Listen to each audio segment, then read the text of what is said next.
Greetings, NFL fans. Today is Tuesday, December 16th, 2014. You have 8 shopping days until Christmas. I am Kevin Kaduk here with Frank Schwab and Jay Busbee. And we are talking NFL football. 2 more weeks to go.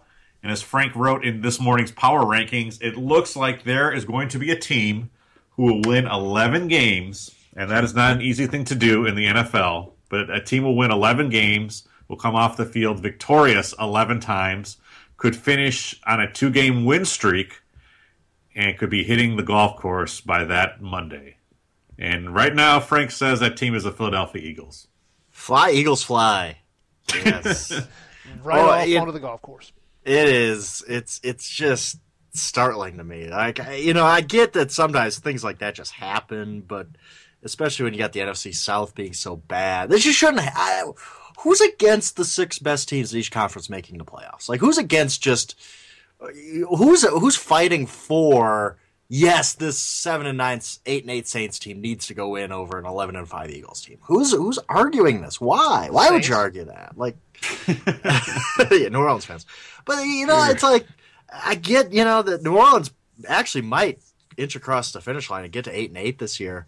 But who cares? There's still gonna be 3. And if it's not the Eagles, it's going to be the Cowboys. If DeMarco Murray's hand is busted and they can't beat the Colts this week and they go, then the Eagles might win the East, and the Cowboys probably win 11 games at that point and miss the playoffs. And that's no better. Like, I just don't get why this is so hard. They're just making it harder than it needs to be. I'll play devil's advocate here. The Eagles had a chance to beat the Packers. The Eagles had a chance to beat the Seahawks. The Eagles had a chance to beat the 49ers. The Eagles had a chance to beat the Cowboys the second time. They're 5-5 in the conference. They didn't get things done. Well, I mean, still though, 11-5 is better than 8-8. You could say that. You could say it much more about the Saints, much more about the Falcons or Panthers or whoever wins that division. I agree. Obviously, that makes the most sense. But if you're sitting here and you want to cry for the Eagles, well, the Eagles did have their chances. They did. I guess they didn't go undefeated, but it's just. I don't know. It just has a bad taste in my mouth of. All I really want is the best teams in the playoffs. Like, let's play that out. Like, and people are like, well, maybe we should expand. No, that's not the answer. That's not what I'm saying. I'm just saying, put the best teams in. Who's arguing against the best teams in the playoffs? But then why bother with the division? We talked about this, but I don't know if we haven't reached a resolution on Friday. Right. Why even bother with the divisions at all? For me, it's scheduling. I mean, you can still play the same games. You can still play Saints Falcons twice a year, but you can play for a division title. But that division title doesn't get an automatic bid into the playoffs. What's wrong with that? What's so hard about that? Like, it just it doesn't seem fair to me that just because you won this 4-team, it's different if it's like a 10-team division or a 7-team, 8-team, whatever. It's a 4-team division. Like, it's not. Come on. Like, if you win your division and you win enough games to get into the playoffs, bless you. Have fun in the playoffs. You've earned it. Go get them, boys. But if you win 7, 8 games and some other team wins 11, I want to see the 11-win team in the playoffs, not the 8-win team. Couldn't you argue though that the AFC North was the lucky team that drew the NFC South this year in interconference play? Couldn't you argue then, by that standpoint, that their wins are inflated and therefore should count less?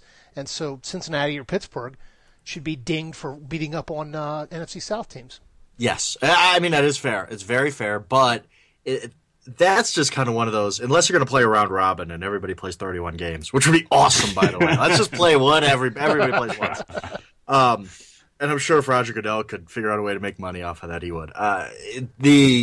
It's just that's something that just happens like that. You see it in college basketball a lot, where Virginia last year, their round robin schedule was a little easier than everybody else's, and they won the conference. That's kind of just, there's some things that are unavoidable. I think the whole, we're going to let a playoff team with 4 less wins than another NFC team into the playoffs, that's avoidable. You can easily fix that. I don't think you can avoid the scheduling thing, because nobody's schedule is going to be the same unless you play really, and honestly, you'd probably need to play a 62-game schedule for a true round robin where everybody gets to play home and away, and that's just obviously not going to happen. Why not? So I'm sitting here, yeah. I'm sitting right now just having the shakes and thinking about having to watch the Bears for another 17 games. Freaking jerk. 31 game schedule. You know what? I was, not to take a total U-turn here, but I've been here on the podcast and said on Shutdown Corner that I thought Trestman deserves another year. Like, yeah, you know what? It's a little early to dump him. And then I watched that game last night now, and everything that's happened last week, and I just changed my mind. I think Trestman should be done. I don't. That Bears offense is so bad. And that's him. That's all him. Like the fact that they were sitting at 0 points deep into the third quarter against a bad Saints offense, and all their players look like they just would rather be anywhere else. And Trestman is just this whole thing has just spiraled out of control on him. I think he's got to go. I think it's done. I think it's done for him in Chicago. I think so too. I think when you bring in someone like Trestman, you think outside the box, right? And you say you're going to bring in someone who doesn't really fit the NFL system and whatever. That doesn't work. I don't know how much longer you can stick with it, right? And I think it's going to happen because Phil Emery, the GM, basically hung him out to dry last night and said that whole Aaron Kromer thing. Yeah, I let Trestman handle that. That was the way he handled it. He just really put Trestman out on that plank. And I think in 2 weeks, I wouldn't be surprised. I don't think that the McCaskies can really afford to. I think, it's one thing to see your fan base turn on a guy, but I think when it's so obvious that your locker room has turned on someone, how can you stay with him when he doesn't have the confidence of either of those areas? Do you think that this is enough to cost him a job in the future? I mean, he's not on the coaching carousel because of his unconventionality? I agree. I think so. I don't think he gets another head coaching job. I mean, I think that the Bears swung big, and last year it looked fine. This year it looks terrible. And if he gets fired, I don't know why anybody would take another shot at him. I really don't. It's just, the funny thing to me is if the Bears do move on quickly and they just fire him, they have ties to the two retreads, I guess. Not really retreads, but you know what I mean. Jim Harbaugh played in Chicago, and Rex Ryan's dad has a history in Chicago. And I would love to see Rex Ryan with the Bears. Wouldn't you, Kevin? Yeah, Rex Ryan, I think, probably would be greeted by palm fronds here in Chicago because he just fits what the Chicago fans want or think of in a coach, right? Right. And a big, brash, defensive-minded sort of character. I think it'd be fun. I know that you're pretty high on Rex Ryan, and he might be in one of those just needs a change of scenery situations. That's what I think it is.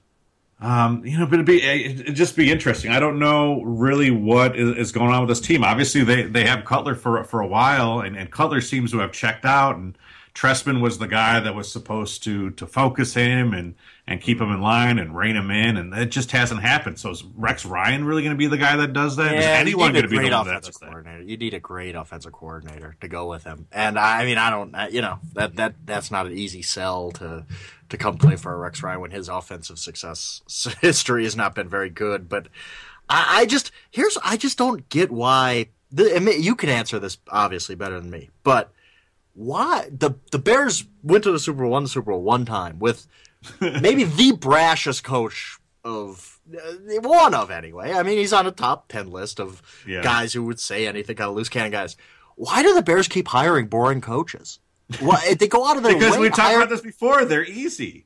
The McCaskey family is easy. McCaskey likes, they make their money through the Bears. They don't like upsetting the apple cart. They like people who are compliant in the mold of Wanstead or Dick Duran or Lovie Smith and even Mark Trestman. I just don't get. I mean, teams do this all the time where they have success and they want to rekindle that success. And I can't believe that no time they've said, let's get our next Ditka. Let's go get our next Ditka, and that might be Rex Ryan, who's kind of the same type of dude. Yeah, but I just don't get why they hired Dick. The Bears were not successful because Mike Ditka yelled and was entertaining press conferences. They were good because of Buddy Ryan's 46 zone was a vanguard in terms of the system then, right? That was what was able to fool people in the 85 and kind of thereafter. Great talent. Great talent. I mean, they had a really talented. So, I mean, it would be great to have people come in here, and I'm sure it would satisfy all the idiots like Dan Hampton and Steve McMichael who sit there and are making a living of saying that team's not as tough as we were, and the 85 Bears would have never stood for this.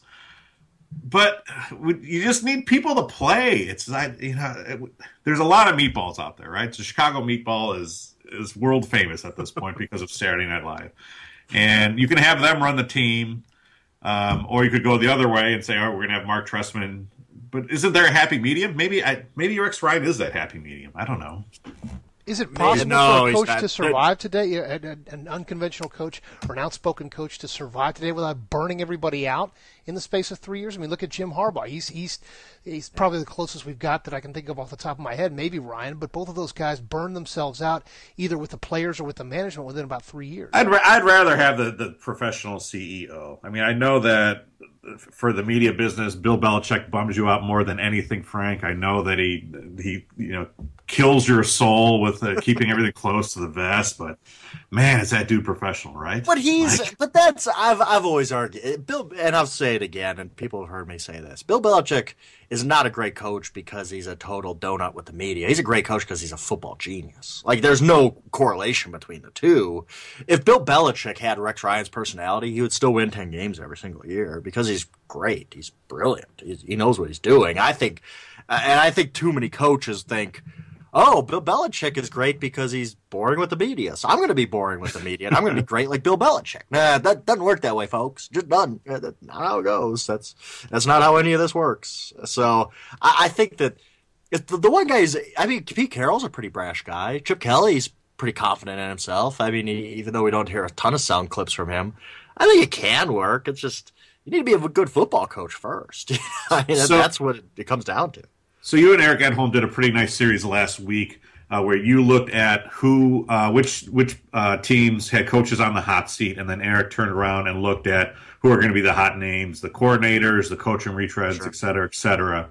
Other than the Bears, who do you think needs to replace their coach the most? And let's take the Jets out of it too, since we already talked about Rex Ryan. Sure. But who out there? I think the Dolphins is the one job that it looks like, if Joe Philbin goes, and I don't think he's done a good job at times, but there's always something lacking. Let's say that you replace a Joe Philbin with a Jim Harbaugh, and Stephen Roston, they're their owner, I believe is a Michigan alum, and he's got a ton of money to throw around, and they could trade for Jim Harbaugh, and everybody's happy.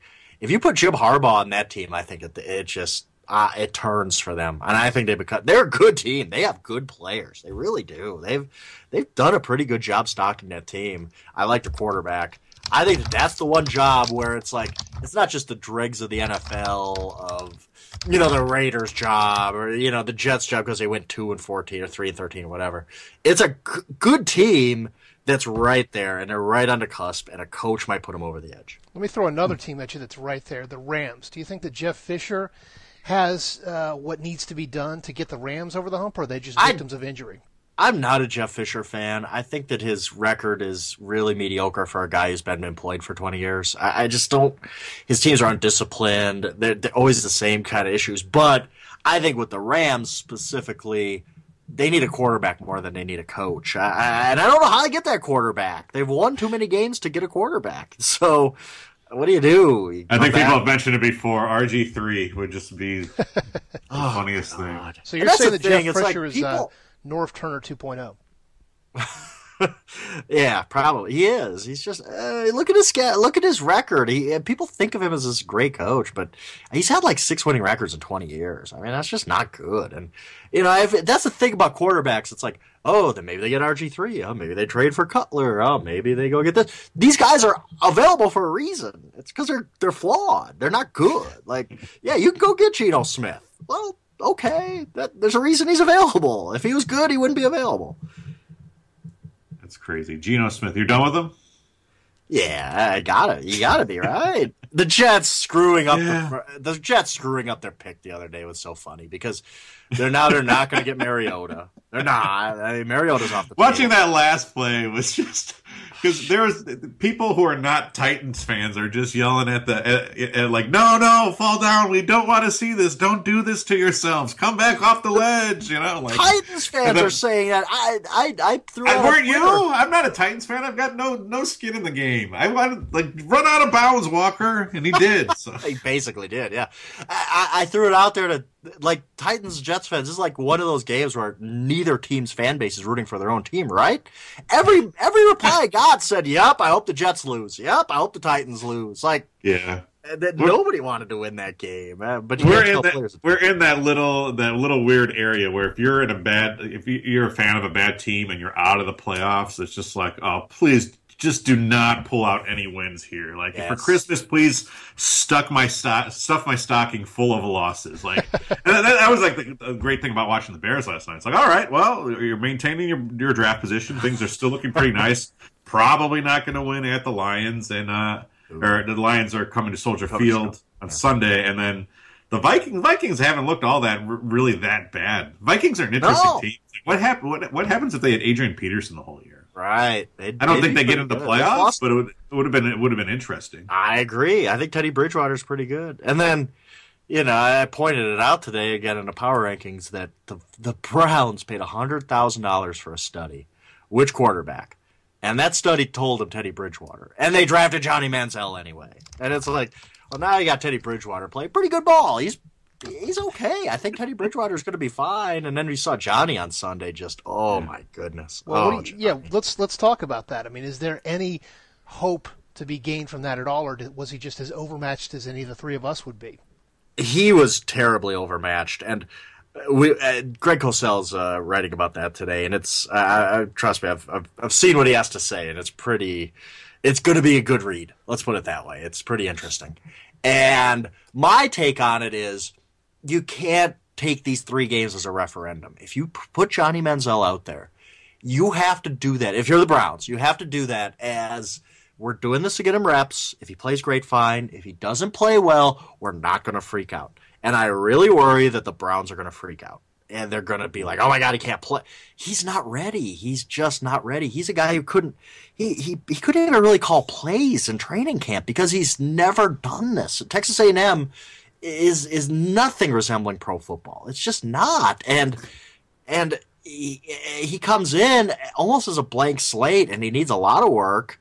And even if you think he's got a lot of talent, which I do, I like Johnny Manziel's talent, he's not going to come in on a white horse and just save the day for the Cleveland Browns. Yeah. So you can't freak out if you're the Browns. You can't say, oh my God, he played 3 bad games. We're done with this guy. We need to start over. It's just that's a bad big picture organization. You think about the other guys in that draft class, the guys who look like NFL quarterbacks, Teddy Bridgewater, Blake Bortles, even they need plenty of time, right? I mean, yes, Derek Carr. Especially Blake. I mean, Teddy's at least made progress, I think, and he's got his limitations arm-wise and all that kind of stuff. But I think Teddy's played pretty well. Like, you look at Derek Carr. I know that he's had bad games, and I worry he's becoming a check-down Charlie because he just dumps it off all the time. But guys like that. But Bortles needs a little more work, but he's not working with much. That team stinks. But, yes, you want to see something. Look, you want to see, okay, this guy belongs in the NFL, but 3 games at the end of the season is not enough. It's just not enough to make it a referendum on Johnny Manziel. It's just not.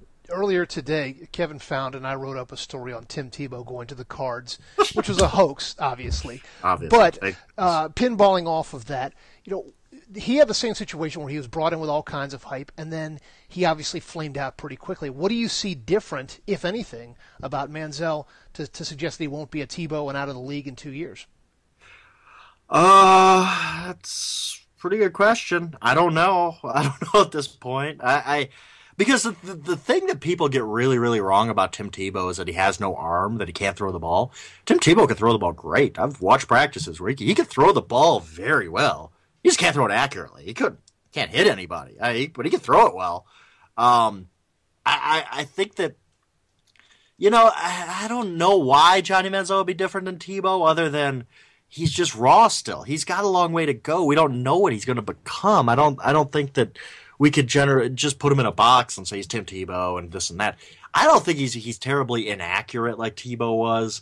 I just think he doesn't know how to run an NFL offense. He doesn't know how to stay in the pocket. He doesn't know a lot of things about playing quarterback. And maybe the Browns didn't do a great job with him getting the ball out quick, rolling him out to get him some options. I don't think that maybe they didn't have a great game plan for him, but I'm just not willing to say 3 games is enough, and I've seen all I need to see about Johnny Manziel. I sat here 3 weeks ago, and I said, this is what you need to do. You need to get him out there, get him the reps now instead of weeks 1 through 3 next year. But the problem is he's such an outsized personality. He invites so much scorn. You saw every time he got sacked, Bengals defenders popping up doing the money sign, and lots of media members don't like him, so they're piling on him, right? So he doesn't exactly have the luxury of just kind of doing it, going in there and doing it quietly. Every one of these three games is going to be analyzed a lot. So you're definitely right. The Browns are going to have to stay patient and say, look, we invested a first-round pick in this guy. We've invested our future in him. He needs an entire year. He needs a whole offseason. And you got to pray. You got to pray that he knocks off the Vegas crap. And yes, I know people put a lot in that, but, I mean, there probably is some validity to it. So yeah, I think at some point, if you're Johnny Manziel, and look, I've kind of railed against people who microscope every single thing he does off the field. Because, you know what? You can't be a robot all the time. Peyton Manning goes and does commercials. You know, he's a great quarterback. I'm not comparing the two. I'm just saying we can't sit here and analyze every single thing a quarterback does off the field because none of them work 24 hours a day. I mean, they're human beings. But in Johnny Manziel's case, I think if he wants to be an NFL starting quarterback, he's almost got to just say, you know what? Okay, I'm in. I'm all in. Let me try to be an NFL quarterback, and I am going to just bust my hump the entire offseason, come into training camp, and be a lot better than I am now. I think you're right. I think he does need to dedicate himself to that because I don't think he is going to have a really long leash in Cleveland. He's never faced any adversity, though, either. So that's the thing. I mean, obviously he's great in high school, wins a Heisman Trophy as a freshman. So how does he respond to it? And it's going to be interesting. It's going to be real interesting. And I you know, it was a pick that I'm not sure the coaching staff loved. I don't know that they were all in on Johnny Manziel being a quarterback of the future. But he's what you got, and you got to work with him. The problem is the Browns are a really bad organization. I mean, they are. I hate to say it because I have a soft spot for the Browns, but they're a bad organization. I can see them, you know, like you talked about, this public pressure of Johnny Manziel and everything's bigger than life. I could see them folding to that and just being like, "Oh, everybody's saying Johnny Manziel stinks. We got to get rid of him." You know, so take it back. You know, what organization, if you could pick him up and pluck him into put him in any organization, where would he have the best chance of success? That's a great question. You know what? In a perfect world, I mean, honestly, the best for him as a player would probably be to do kind of an internship with Seahawks because they have a player who. Best case scenario, that's who he's like, is Russell Wilson. I don't know that he is Russell Wilson, but they've at least created an offense that Russell Wilson can do what he does, and Johnny Manziel has similar skills. But that doesn't happen in the NFL. I mean, Johnny Manziel's not going to spend 4 years with the Seahawks and then come out at 26 years old and go to somewhere else and play. That's just not the way the NFL works. So I don't know. I mean, it's got to be I think it's got to be a coach who really is a little creative. Doesn't just, Darrell Bevell! Bring Darrell Bevell to Cleveland! Darrell Bevell. I don't think you just stick that guy into a conventional offense and say, this is my offense and you are going to play my offense. I get that you need to play from the pocket and all that kind of stuff. But at the same time, I also think you need to say, well, you're not a pocket guy. What can we do with you? How could we make it work? And I think that's one of the problems with the Redskins now is that Gruden refuses to make that work. I mean, you saw RG3 get on the move Sunday, and he looked confident and good. And after the game, Jay Gruden says, well, that's all well and good, but we're going to drop back and pass. And I get it. I understand where he's coming from, I guess, but it's kind of like, well, Jay, you don't have that guy. And if you don't have that guy, maybe you make it work with Robert Griffin III, what he does well. Maybe you figure out a way to make this a success. I don't know. It's an interesting conundrum with these quarterbacks we talk about because they're all spread quarterbacks. They all run the ball. Even Marcus Mariota is not a pocket quarterback.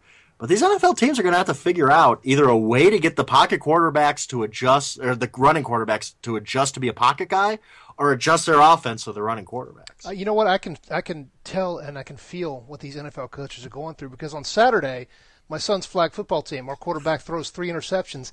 I had to bench him. I had to switch him out for his best friend. Yanked him? I did. Of course, now he's the second best athlete, so I made him the receiver. So that's not really an option that NFL coaches have, but I can feel their pain.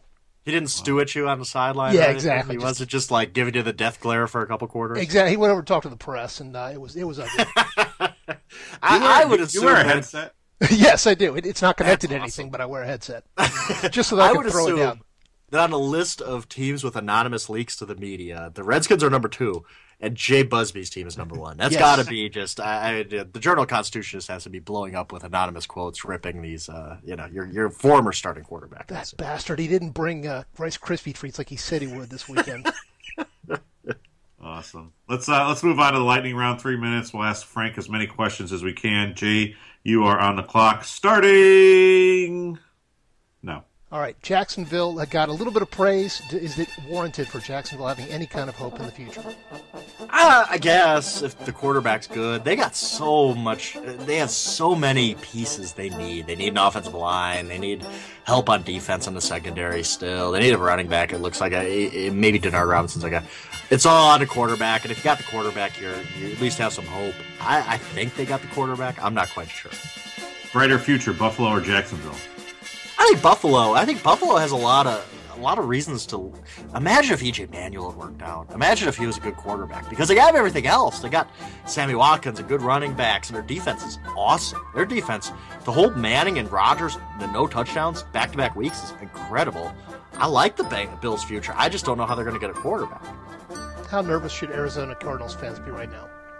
Very. I mean, they're not going to beat Seattle with Ryan Lindley playing quarterback. They're just not. I'm sorry, Cardinals fans. I love what you've done. I respect what you've done. You're not beating Seattle with Ryan Lindley at quarterback. Where are you really going? If Ryan Lindley's your quarterback in a playoff game, and you got to go on the road, and they probably will if Seattle beats them this Sunday. Who are you gonna beat? Maybe the NFC South champ? That would be a fun day. The Arizona Cardinals at the NFC South champ. Let's go NFL. That's a big time ratings winner. 49ers playoff chances are dead. Jim Harbaugh's on the ropes. What do you think will be the number one moment people will remember from this 49ers era? I wish you would. I wish we would count in college because I would have gone with what's your deal. But I think going to the Super Bowl would be the number one, right? That would have to be number one. I can't remember another one, or maybe him hitting Colin Kaepernick's pads before every game. Maybe we'll go with that one. I don't know. Dallas got a lot of praise for not folding after giving up a 21-point lead. Is that valid? Do you think this is a different Dallas team?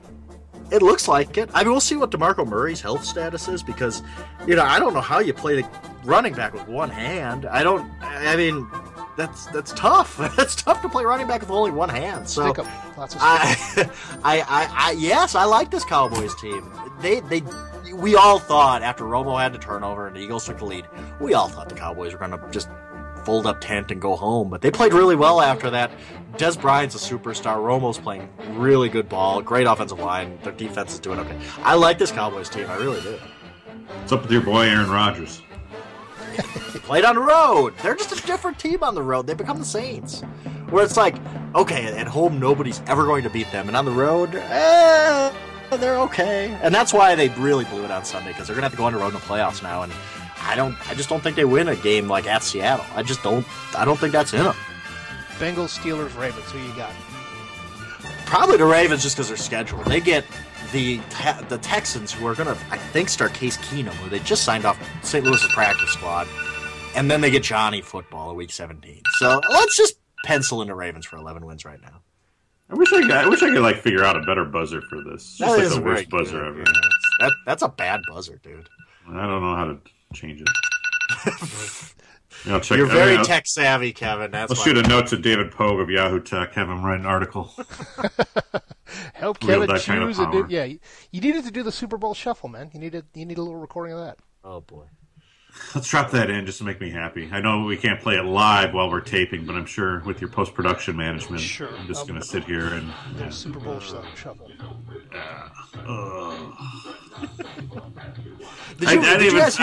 I didn't finish watching the game last night. Did you? Well, you missed Ray Lewis then. Did you see that, Jay, at the end? I did not. No, what did he do? I left it on for the post-game show. And Ray Lewis, who, people have their opinions about Ray Lewis, and that's fine. Ray Lewis absolutely went scorched earth on Jay Cutler. It was just, it was shocking. I mean, it was, to hear a guy who's not that far removed from the NFL just completely trash another NFL player like that.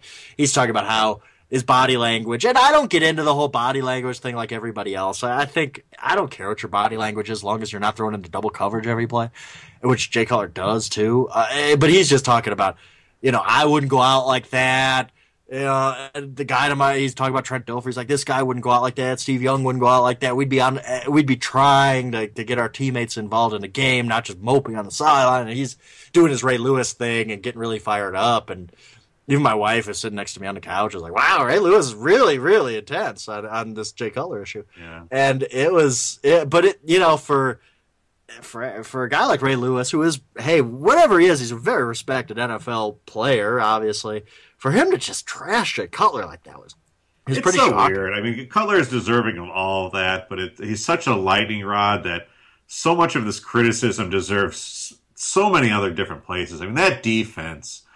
When I made my now infamous prediction that the Bears would win this year's Super Bowl, I said, how could this defense be any worse than they were last year, right? And they're just as bad. Yeah, Turns out. Yeah. And but a lot goes on the corner, but there's just nobody's good. Like, who showed up last night? Like, nobody. Matt Forte looks like he's running in quicksand the last few weeks because they've used him up. Alshon Jeffrey. Like the towel boys and the Bears suck this year. Terrible job of providing towels. I was doing the parking lot attendants awful. Everybody. I was doing power rankings last night, and I legitimately thought about putting the Bears like 31. Just because if you played right now, like this, and this is generally how I do the power rankings of if they played tomorrow on a neutral field with TB win, I don't know that Chicago would beat any of those Team Bs that I had behind them in the power rankings. Like, if they played the Jacksonville Jaguars tomorrow, would they beat the Jacksonville Jaguars? I don't know. What have they shown in the last few weeks to lead me to believe that they could beat anybody in the NFL? Here it is. All right. Good news, Chicago fans. Fresh over Twitter on this week's Sports Illustrated, John Lester in a Cubs cap. Oh, God. Oh, God. Let me read. There it was, Kaduk. I was waiting for this guy breaks the curse. It has been a while for Sports I want to read Illustrated. the headline and the subhead for you. The Lester factor. Yep. On October 30th, Las Vegas had the Cubs at 50-1 to win the 2015 World Series. Yep. After signing the big lefty, Chicago is sitting at 12-1. There you have it, Frank. Because idiots bet their money on Chicago. I was going to say, you got to. I would explain Sports the betting. I don't like talking about other media outlets, but I will in this case because Sports Illustrated about once a year just picks a random Cub, puts him on the cover, and says this guy's going to beat the curse, and it was Kosuke Fukudome, and it was Starlin Castro, and it's like okay, now it's John Lester, who they overpaid by 28%. Like, oh, okay, fine, sure, this is good to be. There's nothing more I like. Because Frank just loves like the Cubs storylines when any resurrection looks near. Jesus. Yeah, hey, Baez struck out like 98% of it is at bats. Was that it? Like, really? Okay, that's your future. Oh yeah, he's Derek Jeter. Okay, sounds awesome, dude. Why don't you put the bat on the ball once in a while, and I'll get excited about you. Still young, man. Still young. Addison Russell. I really do hate the Cubs. I'm irrational about the Cubs. That's why I understand all the irrational people who email me about their team and all that. Because I hate the Cubs. I mean, Cubs could win a World Series, and I'd probably find a way to like trash them somehow. But they're not going to win a World Series. Once the season's over, we just need to do vengeful podcasts about other sports where we know almost nothing, but we know what we hate. Let's do it. All right. Well, I'm going to go look on the local newsstand for this. Good Lord. Cubs copy and send Frank a couple for Christmas. I'll send you mine. I'll forward mine to you, Kevin. I don't want it. There's going to be a run on them, man. You got to fight. Yeah. All right. We will be back on Friday for the Shutdown Corner Podcast, looking ahead to Week 16 and all the playoff scenarios. I'm Kevin Kaduk here with Frank Schwab and Jay Busbee. We thank you for your time, and we'll see you soon.